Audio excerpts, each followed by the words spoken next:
Warren Buffett, the financial genius, renowned throughout the world, made absolutely staggering amounts of money. Right now, July 12th, is live on TV, CNBC, with Simpson Bowles, this famous Simpson Bowles Commission, talking about the debt. Mr. Buffett decides that, hey, we just raised the debt ceiling. We just raised it. We're going to raise it anyway, so go ahead and do it. Well, let's put this into context with finance and Warren Buffett's businesses that are very well financed. They're not selling monumental, staggering trillions of dollars of debt that they couldn't possibly repay. Any more than the people who went crazy and mortgaged and mortgaged and mortgaged and second mortgaged everything they could possibly get the bank to lend them money. And the bank knew every one of these people couldn't possibly pay the loan off. And yet they lent the money. Well, lend is a bad word here, because when you lend money, you do it with the knowledge that you're going to actually get repaid. So when you take depositors' money and give it to anybody walking in the door, knowing that they can't possibly repay the loan, that's not a loan. That's a fraud. And why do it then? Oh, to get a fee?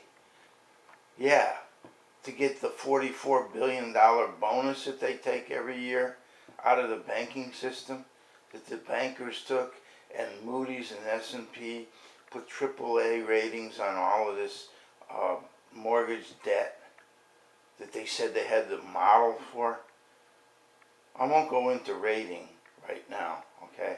But here's the point, that the idea that we have a debt ceiling that just keeps getting raised and raised and raised every time we go through another $1.5 trillion or whatever it is, we don't have a debt ceiling.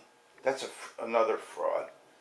Okay, so we go from one hypocrisy to the next, and if there's no consequence to debt, then why worry about it, and why have a ceiling? Why not just say, listen, you know what? People are stupid enough to just keep lending money to the United States. Or we don't even borrow the money anymore anyway, we just print it up. Bernanke takes care of that, the Federal Reserve. We print it up, so we're going to completely destroy the currency so that everybody will have absolutely nothing. Okay? Is that the financial genius of Warren Buffett, who's on CNBC addressing millions of investors who think Warren Buffett is some kind of a guru, wizard, genius, wonder boy? Yeah. No matter what Warren Buffett says, he could say, put a bucket of shit on your head, and these people would do it. They would do it. Oh, my stocks will go up. All I have to do is put a bucket of shit on my head, because Warren Buffett told me that. Yeah. You see, there's no end to this, actually. There's no end in sight. And we go from one crazy idea like Treasury securities are a safe haven. Look at a chart and see what kind of a safe haven Treasury securities are. Anytime you have a price that moves, which I don't care if it's corn, cattle, or betting horses at the track. Anytime, there's a huge risk. And believe me, anybody that buys Treasury securities today, I don't care if they're 2-year, 5-year, 10-year, or 30-year bonds, is going to get ripped. He's going to get crushed, because this government is going completely crazy I mean psychotic. No different than any of these people who were millions of foreclosures were throwing them out with their families and their kids, and they wind up in vehicles that they park at some Walmart or something, so they can go in and use the bathroom and use the sink and maybe brush their teeth there, okay, or get some kind of a flop that has to do for the moment because they don't have a home anymore, you know, because the banks threw them out after they ripped them to get their fees. And J.P. Morgan loses. They don't even know what they lost. They claim $2 billion, then it's $5 billion, now it's $9 billion. Well, how could they not know this? You know, I mean, they have computers, so they don't know what they lost. But they call it proprietary trading. They just make up a name, which is nothing but gambling. Just like making up bribes are campaign contributions. Oh, they really tricked everybody now, you know.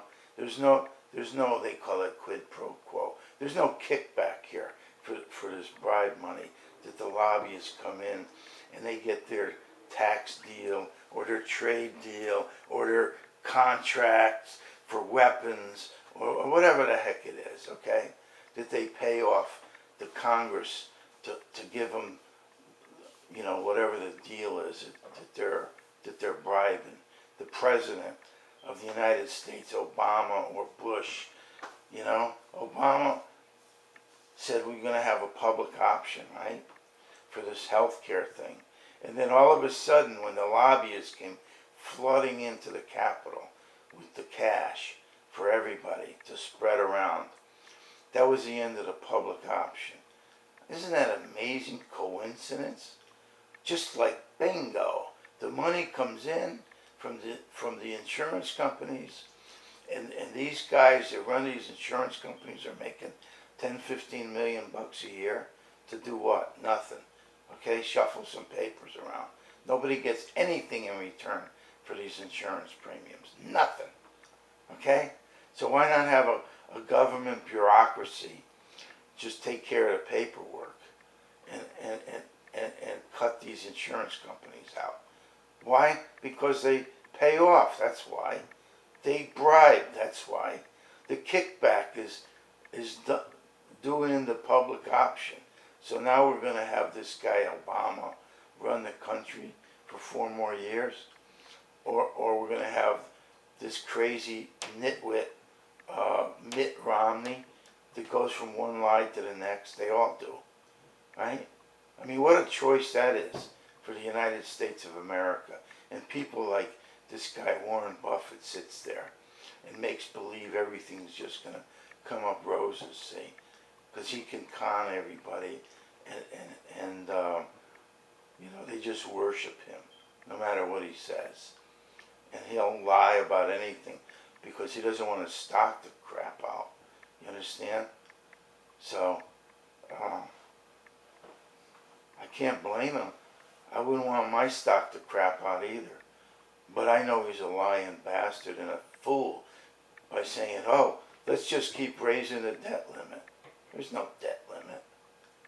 There is no debt limit. It's a charade, for God's sakes.